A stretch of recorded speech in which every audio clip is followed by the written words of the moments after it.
रोटारी भवन ठारे निखिल उत्कल बारिक समितिर राज्य कार्यकारिणी बैठक हो जाइछि।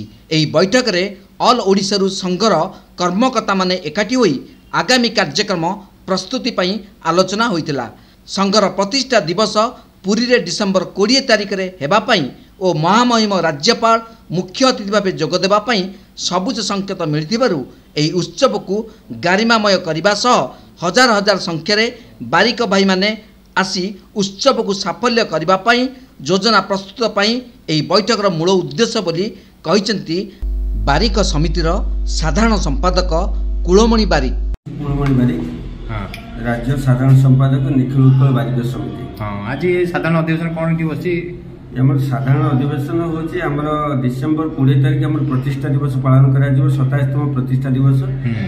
सेति पई आमर समग्र राज्य में 27 लाख लोक आम बारिक बसवास करुचु। तेणु अर्थनैतिक उन्नति सामाजिक उन्नति एवं शिक्षार उन्नति आम ये संगठन कार्यक्रम करुचे। 1935 मसीह ये संघ गठन कराई 1954-55 सरकारी द्वारा रेजिस्ट्रीभुक्त होती। आज बैठक हूँ प्रस्तुति बैठक द्वितीय पर्याय प्रस्तुति बैठक। तेणु आगामी जो डिसेंबर 20 तारिख में पुरी टाउन हॉल रे आमर वार्षिक उत्सव पालन करा आम जातिर गोटे मुखपत्र सुजाति प्रकाशित होती प्रकाशित हम सेठाक आमर राज्यपाल माननीय राज्यपाल महोदय को आम आमंत्रण करूँ निमंत्रण करूँ विभिन्न अतिथि महोदय को कटक मेयर सुभाष सिंह एवं समस्त को आमर 30 गोटी जिलार समस्त आज राज्य कार्यकारिणी कमिटी बैठक जोग देइछन्ते। गोटे द्वितीय पर्याय प्रस्तुति बैठक चली। आमर ओडिशा रे 27 लाख लोक अछंती। आम समाजर अर्थनैतिक सामाजिक और शिक्षार उन्नति पई आमे काम करी आसुचु और एथिपई समस्ते एकाठी होई पुरी टाउन हॉल रे प्रतिष्ठा दिवस पालन करिबु और स्वजाति मुखपत्र उन्मोचन कराजियो बोली कहिसेंती साधारण संपादक श्री बारिक। सेहीपरि आम प्रतिष्ठा दिवस पालन पई कटक मेयर अतिथि भाव आसबार अच्छी।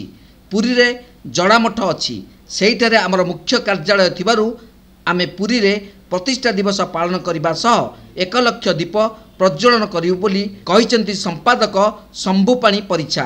ये अधिवेशन आमे प्रकृति रे प्रस्तुति बैठक अछि। एटा द्वितीय पर्याय प्रस्तुति बैठक आमर प्रतिष्ठा दिवस पालन हबो। ता संगे संगे लक्ष दीप यज्ञ हबो।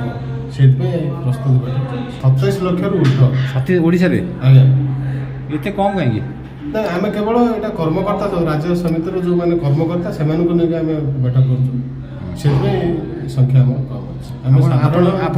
नूतन कर्मकर्ता चयन कर योजना ना आज ना प्रतिष्ठा दिवस पर राज्य समिति कर्मकर्ता चयन। अच्छा आप पुरी की कहीं बाछिले आपन को मीटिंग भुवनेश्वर राजधानी छाड़ी की पुरी कहीं बाछिले? पुरी रे हमर जड़ामठ अछि सेटा को हमर मुख्य कार्यालय कराई सारा ओडिसा सेति हम पुरी की चयन कर। बारिक समितिर नूतन कर्मकर्ता मध्य सेही दिन बछाजियो बोली कहिसेंती श्री परीक्षा। भुवनेश्वर विजय नंदन रिपोर्ट तीर्थक्षेत्र लाइव।